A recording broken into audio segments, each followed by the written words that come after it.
교독하시면서 본문 말씀을 읽도록 하겠습니다. 제가 에베소서 4장 1절을 먼저 읽겠습니다.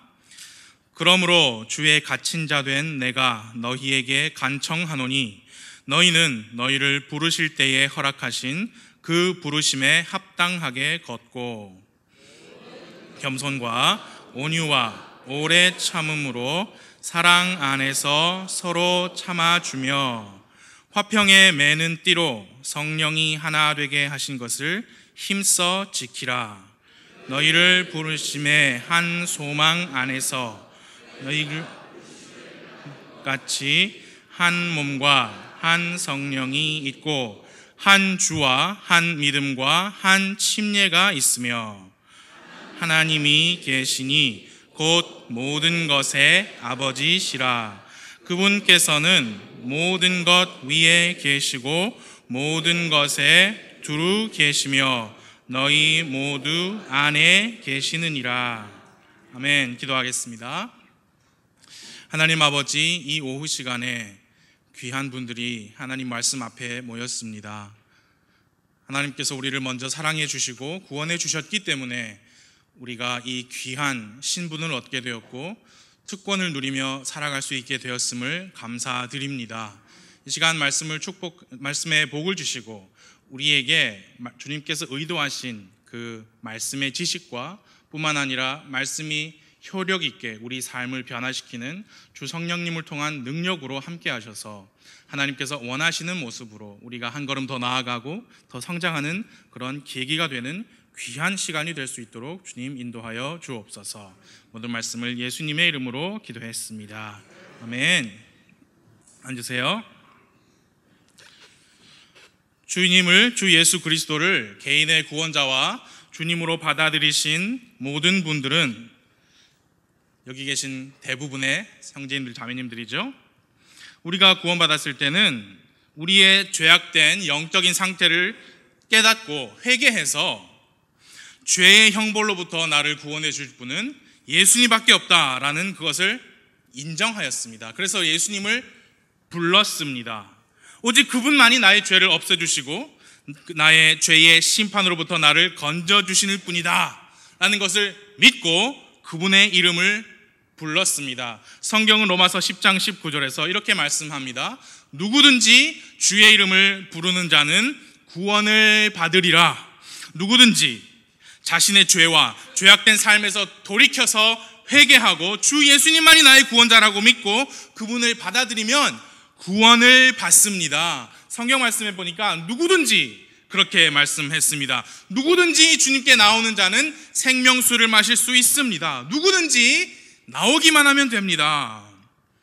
하나님께서 미리 선택하신 사람들만 구원받는다라는 칼빈의 예정론은 성경이 아닙니다. 칼빈주의는 성경주의가 아닙니다. 근본주의 아닙니다. 칼빈주의는 말 그대로 칼빈이라는 그 사람의 중심에, 그 사람의 생각을 중심으로 한 주장입니다. 우리 예수님의 성경 기록과 성경 기록의 말씀에 합당한 그런 주장이 아니에요. 여러분, 찬송가에 어느 누구나 주께 나오라 아시죠? 어느 누구나 주께 나오라 어서 와서 주의 말씀 들으라 하늘 아버지가 오라 하시니 어느 누구나 오라. 칼빈주의는 이렇게 노래할 수 없어요. 칼빈주의는 이렇게 노래해야 돼요. 일단 와서 들으라. 말씀 듣고 마음의 반응이 오는 그 사람들은 주께서 구원하실 자로 선택하신 자들이요. 마음의 반응이 없으면 제 아무리 천국 가기 원해도 주님께서 지옥행이라고 정하셨으니 건투를 비워. 네. 여러분, 제 말이 이해가 되세요? 여러분, 부산 성서침례교회 지금 현재 앉아 계신 분들, 나는 구원받았습니다 라고 하시는 분들, 제가 담대히 말씀드릴 건데 100% 조금 줄게요. 99.9%는 다 구원의 확신을 가지고 계신 분들이에요. 내가 과연 하나님께서 구원을 받도록 미리 정하신 자인지 아닌지 죽어봐야 알겠다라고 말씀하실 분들 여기 한 분도 안 계십니다. 그게 성경의 구원이에요. 성경주의입니다. 2주 전인가 브라운 선교사님과 초읍에서 전도를 하다가 어떤 아주머니와 대화를 하게 되었습니다. 처음에 우리를 보고 이단에서 나온 줄 아셨다고 하셨어요. 그래서 우리가 아닙니다, 침례교회에서 왔습니다 하고 전도지를 보여드렸더니 크게 안도를 하시더라고요. 이단 아니구나 하시면서 자기가 신천지에서 9개월 동안 성경 공부를 했답니다. 그래서 나왔대요. 그래서 제가 이제 그래서 이만희는 보혜사도 아니고 재림 예수도 아니고 오직 하나님이신 주 예수 그리스도만이 우리의 구원자시다 라고 말씀을 드리니까 그 아주머니가 예 맞아요 하시면서 고개를 네 끄덕였어요. 칼빈주의의 시각에서 보면 이 분의 반응은 매우 긍정적이고 희망적입니다. 제가 쓴 단어를 아세요? 희망적이에요. 칼빈주의의 관점에서 볼 때 이분은 하나님의 선택하신 자의 가능성이 높습니다. 왜냐하면 그러지 않고서야 주 예수 그리스도를 유일한 구원자라고 인정할 리가 없기 때문이에요. 그러나 근본주의는 아직 더 물어보고 더 들어봐야 될 게 남아있어요.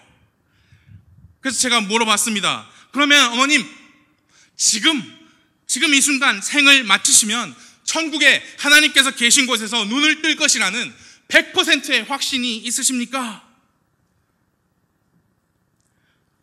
그럴 확신 없죠. 제가 열심히 선하게 사니까 하나님께서 내 사는 것을 보시고 받아주실 것이다 라고 생각하면서 삽니다. 그분 구원 받으셨어요? 행위 구원을 믿고 계신 겁니다. 한국의 개신교가 다 그렇다고 저는 생각하지 않습니다. 하지만 많은 분들이 그렇게 믿어요. 예수님을 믿는다 합니다. 십자가 믿는다 합니다. 예수님의 죽음, 장사, 부활을 믿는다고 합니다. 그런데 구원의 확신은 없어요. 죽어봐야 안다고 합니다. 받아주시겠지라는 희망사항을 가지고 삽니다. 자신이 하나님께서 선택하신 사람일 것이다 라는 기대감과 의무감에서 열심히 교회 생활합니다.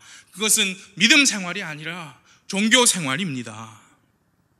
그러면 당연히 제가 말씀드렸죠. 그건 행위입니다. 에베소서 2장 8절을 보니까 우리가 오직 믿음을 통한 은혜로 구원받는 거지 행위에서 난 것이 아니라고 합니다 라고 말씀을 드렸을 때 우리 생각은 어때요? 당연히 그래요? 진짜요? 한번 보여주세요. 우리가 기대하는 반응은 당연히 그거잖아요. 그런데 그분은 자신이 지금 대답한 거, 자신이 믿고 계신 것이 충분하다는 식으로 말씀하시고 우리와 헤어졌어요. 제가 그래서 화가 나는 거예요. 그래요? 행위가 아니었습니까? 지금 알 수 있다고요? 그렇게 반응이 나와야 되는데 아주 여기에 젖어들은 거죠. 이렇게 하면 돼요. 이게 맞습니다. 이렇게 하면 충분하다. 그렇게 칼빈주의는 사람들을 지옥으로 보내고 있습니다. 브라운 선교사님은 그분을 보고 뭐라고 그랬냐면 미국의 남부 지역에 보면은 흑인 교회들이 많이 있는데 꼭 그 흑인 교회들이랑 똑같다 그 얘기를 하시더라고요. 종교인만 생산하고 있는 겁니다. 저는 칼빈주의를 정말 싫어합니다. 칼빈의 예정론, 즉 구원받아야 할 자들은 미리 하나님께서 선택하셨다고 한다면, 그래서 그 선택받은 자로 내가 드러나기 위해서 열심히 교회에서 열심히 신실하게 교회 생활을 한다고 한다면 그 반대도 또 있어요. 구원이 중요하고 구원만 중요하니까 경건한 생활은 필요 없고 전도만 해서 열심히 구원만 받게 하는 일만 강조하는 사람들이 있습니다. 이분들은 이렇게 말해요. 회개는 처음에 구원받았을 때 이미 회개했으니까 생활 속에서는 회개가 다시는 필요 없다. 오직 복음 전도만 중요하고 그리스도인의 생활은 전혀 강조하지 않는 사람들이에요. 그리스도인의 경건한 생활을 강조하는 설교는 어떤 식으로 폄하하느냐? 그런 거 다 착하게 살자는 말 아닙니까? 그런 식으로 폄하시킵니다. 교회는 복음을 전하고 혼들이 구원을 받게 하는 일을 해야 한다? 여러분, 맞습니다. 그건 칭의죠. 근데 여러분 아시지만 우리 구원에는 칭의, 의롭다 칭함을 받는 칭의가 있고, 성화, 매일매일 우리가 성화되는 것도 있고, 마침내 우리 몸이 구원받는 영화도 있습니다. 성경에 있어요. 근데 칭의 구원만 받고 바로 그냥 중간은 다 건너뛰고 예수님 빨리 오세요 재림만 기다리면서 그때까지 나의 생활이 세상적이든지 아니든지 아무 상관없다라는 식의 가르침은 성경의 가르침이 아니죠. 예. 본문 1절을 한번 보십시오. 사도 바울은 자기 자신을 주의 갇힌 자 된 내가 라고 소개했습니다. 3장 1절에서도 이방인들을 위해 예수 그리스도의 갇힌 자 된 나 바울이라고 소개했어요. 실제로 사도 바울이 이 에베소 편지를 쓰고 있을 당시에 감옥에 갇힌 죄수였습니다. 사도 바울이 살인을 했습니까? 아니면 도둑질을 했습니까? 그저 사도 바울은 예수님의 복음을 선포하고 교회를 세우고 성도들을 말씀으로 가르친 일밖에 하지 않았습니다. 예루살렘에 들어가서 계속해서 그 일을 하면 큰 고난을 당할 것을 알면서도 사도 바울은 그렇게 했습니다. 사도 바울은 주 예수 그리스도께서 그 일을 위하여 자기 자신을 부르셨다는 그 부르심에 합당한 삶을 살기 원했기 때문에 그렇게 한 것입니다. 구원만 받고 자기 멋대로 산 것이 아니었습니다. 구원받은 이후에 자신을 향한 하나님의 뜻을 받아들이고 스스로 자기 몸을 쳐서 그 부르심에 복종하는 삶을 산 것입니다. 그래서 자기 자신을 주 안에서 주의 갇힌 자라고 했습니다. 로마 감옥에 갇힌 자라고 하지 않았어요.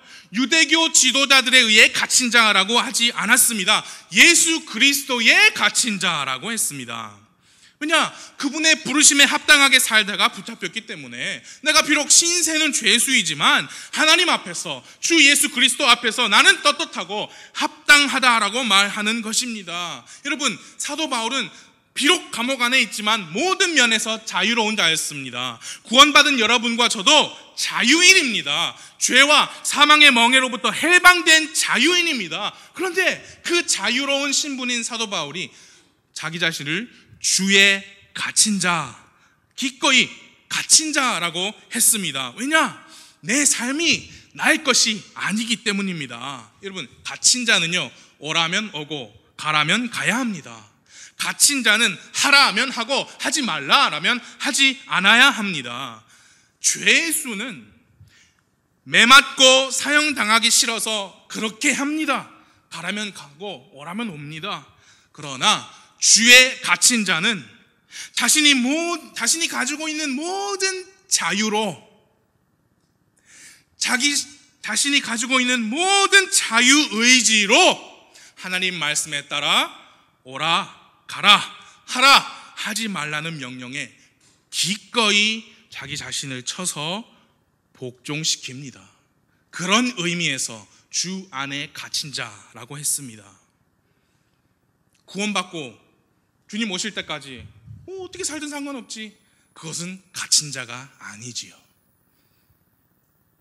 여러분과 저도 마찬가지입니다. 처음에 여러분, 우리가 누구든지 주의 이름을 부르는 자는 구원을 받으리라 라는 그 복된 소식을 듣고 예수님을 나의 구원자와 주님으로 받아들였을 때는, 그때 당시에는 우리가 구원자를 붙드는 것으로 여겼지만 사실은 우리가 회개하고 주님을 영접했을 때 주님께서 우리에게 손을 내미신 거예요.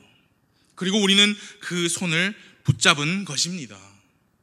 그 하나님의 손길을 본문에서는 부르심이라고 했습니다. 부르심. 1절 말씀을 함께 다 같이 다시 읽어보겠습니다. 1절입니다. 시작. 그러므로 주의 갇힌 자 된 내가 너희를 부르실 때에 허락하신 그 부르심에 합당하게 걷고, 우리가 구원받았을 때 우리는 하나님의 부르심을 받은 겁니다. 그 부르심에 여러분 아무도 여러분과 저를 강제로 반응하게 하지 않았어요. 여러분 자유로 하셨습니다. 주님을 나의 구원자와 주님으로 받아들이신 겁니다. 그 부르심에는 어디로의 초청이 포함되어 있느냐? 물론 천국의 영원한 생명으로의 초청이 포함되어 있습니다. 그리고 우리의 죄의 영원한 형벌을 면제해 주시는 초청이 포함되어 있습니다. 그리고 이제는 하나님의 아들이 된다라는 신분 상승의 초청도 포함되어 있습니다. 예, 그러나 그게 전부가 아니라는 거예요. 그 부르심 안에는 그 부르심에 합당한 삶으로의 초청도 담겨 있다고 하는 겁니다. 여러분 혹시 이런 말을 들어보셨을 겁니다. 기독교를 아주 폄하하는 말이죠. 교회 다닌 사람들은 참 편해서 좋아. 무슨 나쁜 일을 저질러도 새벽 기도 가서 회개 기도 한 번 하면 땡이니까, 일주일 금식 기도로 해결하면 되니까 엄청 편하네. 특별한 금으로 퉁치니까 세상 편하네. 우리의 부르심은 그런 간편하고 손쉬운 삶으로의 초청이 아닙니다. 그런 위선적이고 불경한 생활로의 초청이 아닙니다. 우리의 부르심은 우리를 부르신 주님의 이름에 합당한 삶으로의 초청입니다.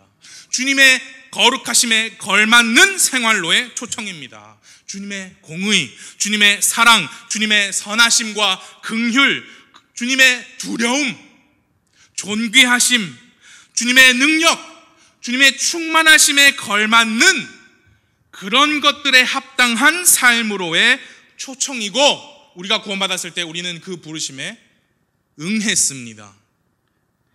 그 부르심을 받았습니다. 그러므로 부르심에 합당하게 걸으라 라는 1절의 명령은 우리 모두에게 주어진 하나님의 엄중하신 말씀입니다. 1절에서 그 삶을 걸음이라고 했습니다. 걸으라. 그리고 2절부터 기록된 말씀들은 그러면 어떤 생활이 우리의 부르심에 합당하게 걷는 것인지 자세하게 나와 있습니다. 그리고 같은 장 4장 17절에서는 어떻게 하지 않는 것이 우리 부르심에 합당하지 않게 걷는 것인지를 말씀해 주시고 있습니다. 그래서 이제 에베소서 4장은 반으로 뚝 나눌 수가 있어요. 1절에서는 합당하게 걸으라 그랬고 17절에서는 뭐뭐같이 걷지 말라. 그 뒤에 보면은 이방인들은 이렇게 하나니, 그런 내용이 있습니다. 그래서 오늘 오후에 짧은 시간이지만 2절과 3절 보시면서 우리가 어떻게 하는 것이 그럼 이 부르심에 합당한 삶인지 두 가지만 보도록 하겠습니다. 첫 번째는 이것입니다. 어떻게 하는 것이 부르심에 합당한 삶인가? 서로 참아주라 입니다. 서로 참아주는 것이 우리를 부르신 그 부르심에 합당하게 걷는 겁니다. 2절을 봐주십시오. 2절을 같이 읽겠습니다. 시작. 모든 겸손과 서로 참아주며. 참아준다는 것은 불신 세상에서도 미덕으로 손꼽힙니다. 그러나 우리는 이 본문 말씀의 이 문맥을 기억해야 합니다.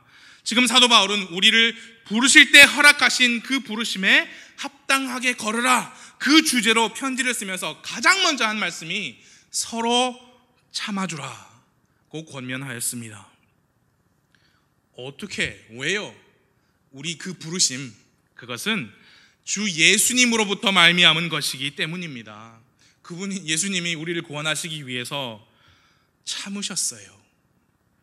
엄청난 고통을 참으셨습니다. 인신공격을 참으셨습니다. 모함과 억지스러운 고소 고발을 참으셨습니다. 무엇보다 자신이 저지르지 않은 죄들의 형벌을 받으시면서도 그 십자가의 죽음을 기꺼이 감당하셨습니다. 그런 예수님이 우리를 부르신 거예요. 우리는 그분을 생각하면서 서로 참아주어야 해요. 베드로전서 2장 21절 제가 읽어드릴게요. 참으로 너희가 심지어 그 일을 위해 부르심을 받았나니 그리스도께서도 우리를 위해 고난을 당하심으로 우리에게 본을 남기사 너희가 자신의 발자취를 따라오게 하셨느니라. 그분께서는 죄를 짓지 아니하시고 입에 교활함도 없으시며 욕을 당하시되 맞대어 욕하지 아니하시고 고난을 당하시되 위협하지 아니하시며 그 다음 오직 의롭게 심판하시는 분에게 자신을 맡기시고 친히 나무에 달려 자신의 몸으로 우리의 죄들을 지셨으니 이것은 죄들에 대하여 죽은 우리가 살아서 의에 이르게 하려 하심이라. 우리가 받은 그 부르심은 욕을 당하셨어도 맞대히 욕하지 아니하신 그 예수 그리스도의 본을 따라오라는 그 부르심이에요. 그 주님은 온갖 부당한 수모와 모욕을 당하시면서도 그것을 어떻게 하셨느냐? 오직 의롭게 심판하시는 심판주께 모든 것을 맡기셨다 했습니다. 여러분, 예수님은 창조주 하나님이세요.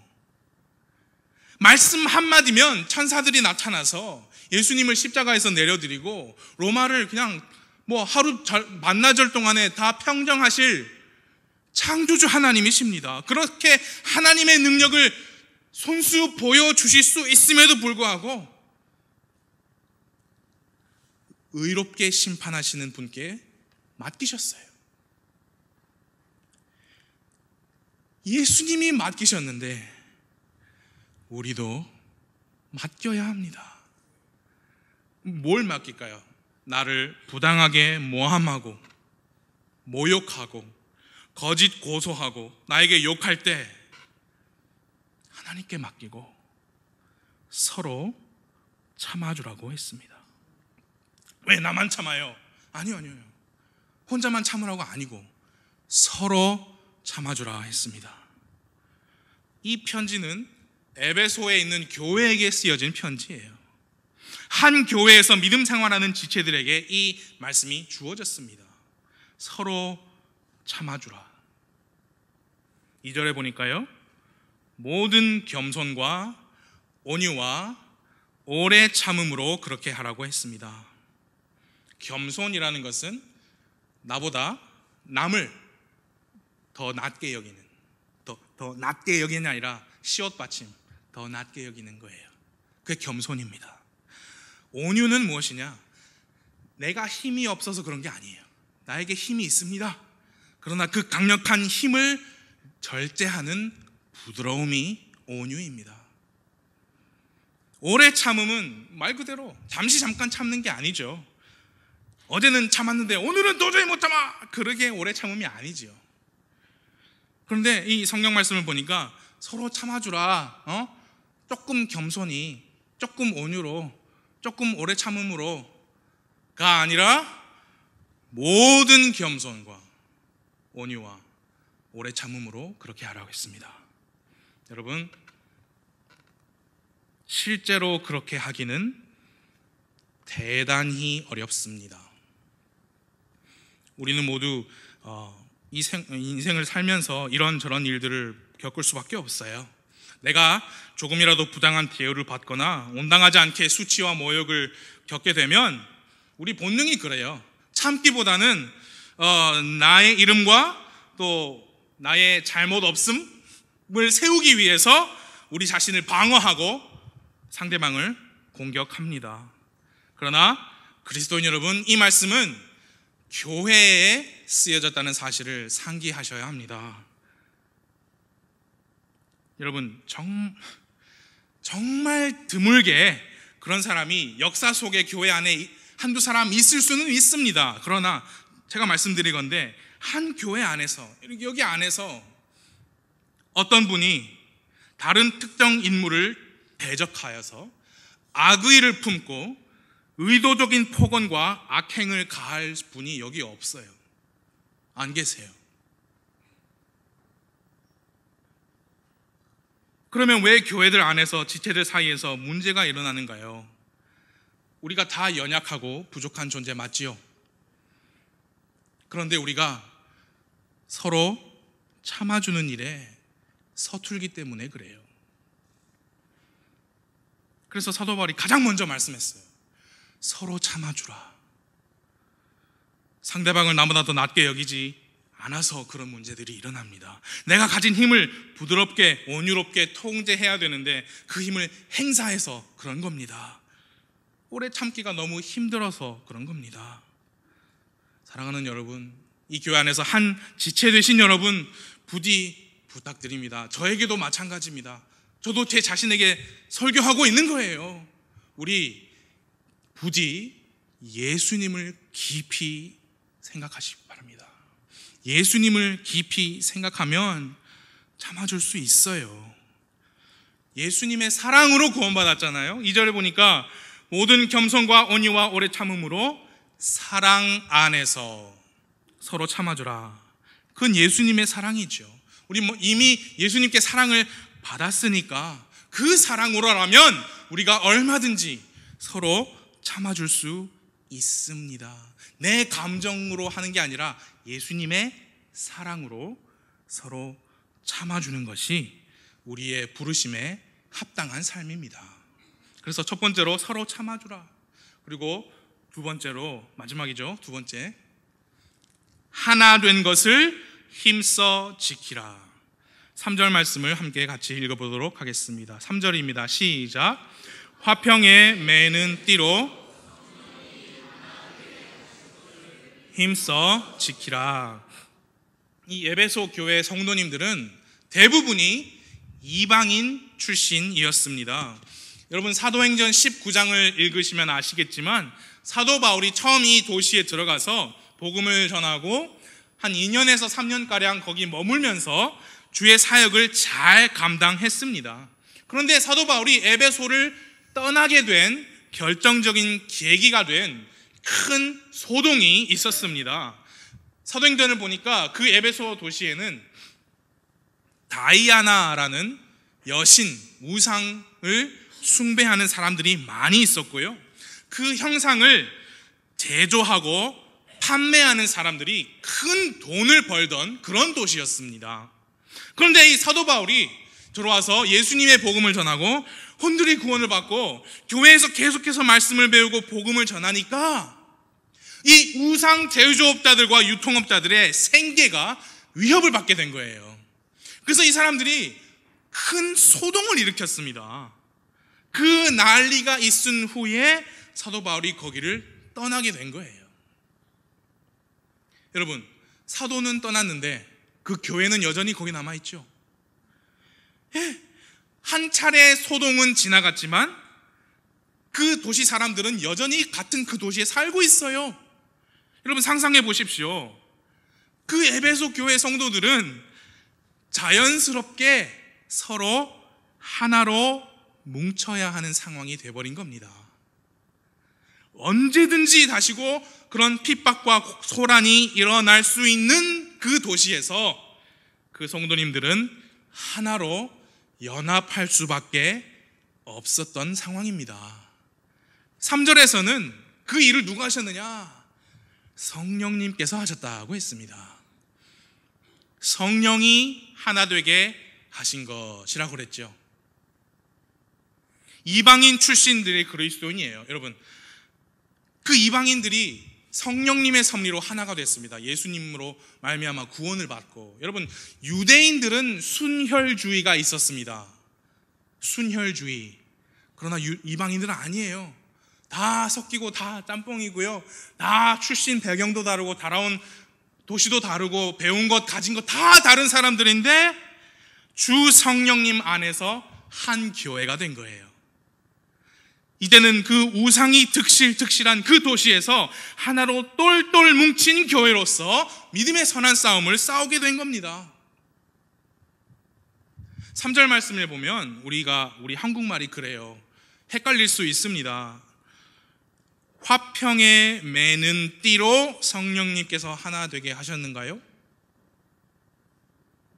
그러니까 그 띠를 성령님께서 사용하셔서 하나 되게 하셨는 거예요? 아니면 성령이 하나 되게 하신 것을 그 성도들이 화평에 매는 띠로 힘써 지켜야 되는 건가요? 여러분 제 말이 이해가 되세요? 아버지가 방에 들어가신다. 그럼 우리 한국말 어려워요. 화평에 매는 띠로 성령이 하나 되게 하셨어요? 아니면은 화평에 매는 띠로 지키라 하신 거예요? 지키라가 맞죠? 예. 여기서 화평에 매는 띠는 성도님들께 주어진 부분입니다. 힘써 지킬 때 그 화평이라는 띠로 지켜라 그 말씀이에요. 그리고 우리는 여기서 한 가지 또 중요한 진리를 배우는데요. 성도들이 하나 되기를 힘써야 되는 게 아니고 이미 성령님께서 성도님들을 하나 되게 하셨다는 겁니다. 성도님들은 이제 그 하나 된 것을 화평이라는 띠로 힘써 지키라 그 말씀이에요. 여러분과 제 안에 성령님께서 거하고 계신다면 그 사실 하나만으로도 우리는 한 성령님을 모신 하나입니다. 성령님께서 그렇게 하나 되게 하신 겁니다. 여러분 우리 다 성격도 다 다르고 호불호도 다 달라요. 기질, 체질, 몸무게 달라요. 그러나 우리가 주 예수님 안에 있는 믿음을 통해 은혜로 구원을 받았을 때 한 성령님을 모시게 됐습니다. 이제 우리는 그 성령님의 전으로 함께 세워져가는 살아있는 돌입니다. 함께 그리스도의 몸을 이룬 지체들입니다. 성령님이 그렇게 하나 되게 하셨습니다. 그럼 우리에게 주신 명령은 무엇이냐? 화평이라는 그 매는 띠로 이 하나 된 것을 힘써 지키라는 겁니다. 아까 조금 전에 2절에서 서로 참아주라 했을 때 네 사랑으로 말고 예수님 사랑 안에서라고 한 것처럼 이 화평도 마찬가지입니다. 하나님께서 주시는 화평이에요. 그럼 우리가 그런 화평이 어디 있습니까? 사람에게는 없습니다. 오직 구원받은 그리스도인들은 처음에 구원받았을 때 하나님과 화해했죠. Peace with God. 하나님과 화해하고 그 이후에 하나님의 평강, Peace of God, 그걸 받았기 때문에 이제 그걸로 우리가 서로 띠를 만들어 둘러쌀 수 있는 거예요. 우리의 화평이 아니에요.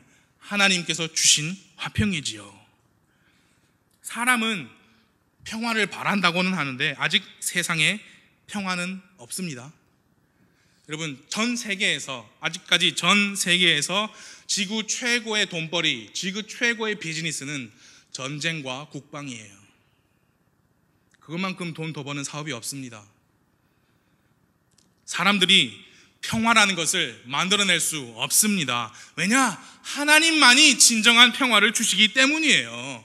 예수님만이 진정한 평화의 왕이십니다. 앞으로 그 평화의 왕께서 직접 예루살렘의 다윗의 왕좌에서 앉아서 다스리실 천년 왕국이 이 땅에 오기 전까지는 세계 평화 없습니다.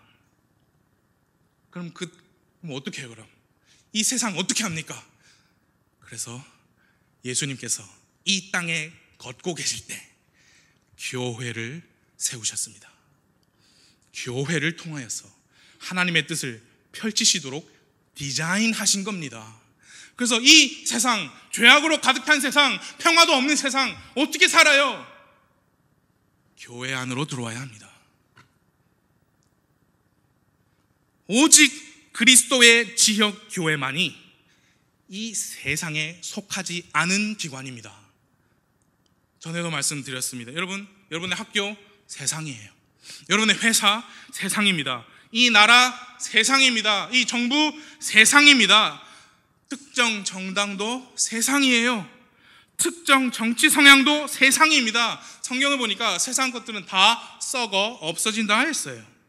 오직 그리스도의 몸이요, 성령님의 전이요, 예수님의 신부요, 세상을 향한 하나님의 도구요, 그리스도의 신비인 이 신약 지역교회만이 이 세상에 속하지 않은 유일한 존재입니다. 교회는 학교에 속하지 않았습니다. 그래서 신학교가 있는데 집 떠나 멀리 신학교 온 학생들을 위해서 그 안에 대학교회를 만든다. 그거 교회 아닙니다. 학교가 교회 안에 속할 수는 있지만 교회는 학교에 속할 수 없어요. 그래서 교회는 회사에 속하지 않았습니다. 신우회는 교회가 아닙니다. 그냥 크리스찬들의 모임이죠. 교회 아니에요. 교회는 국가에 속하지 않았습니다. 교회가 국가에 속했다가 가톨릭이 저 모양이 됐잖아요. 침례 성도들은 그것을 목숨 바쳐 반대한 사람들입니다. 국교를 반대한 사람들이라 그 말이에요. 교회는 국가에 속하지 않았습니다. 교회는 정부에 속하지 않습니다. 정부가 교회는 이렇게 해라, 무술 설교해라 이렇게 할 수 없어요. 교회는 특정 정당이나 특정 정치 성향에 속하지 않습니다. 만일 예수님의 교회가 어떤 정당이나 정치 성향에 속한다라고 말하는 것은 교회를 직접 세우시고 교회를 위해서 자기 생명을 내주신 주 예수 그리스도에 대한 신성모독이에요. 부산 성서침례교회는 이 세상에 속하지 않습니다. 그렇기 때문에 이 안에서 화평의 띠라는 것이 있을 수가 있는 겁니다. 우리는 그걸 붙잡아야 해요. 지켜야 합니다. 하나님과 화해하셨고 하나님의 평강을 누리시는 성도님 한 분이 모이셔서 그 화평으로 손을 잡을 때 우리는 화평에 매는 띠로 성령님께서 하나 되게 하신 이 교회를 지킬 수 있습니다. 교회에게 주신 말씀입니다. 가나안 성도 들어보셨습니까? 가나안 성도. 가나안 반대로 하면 안 나가.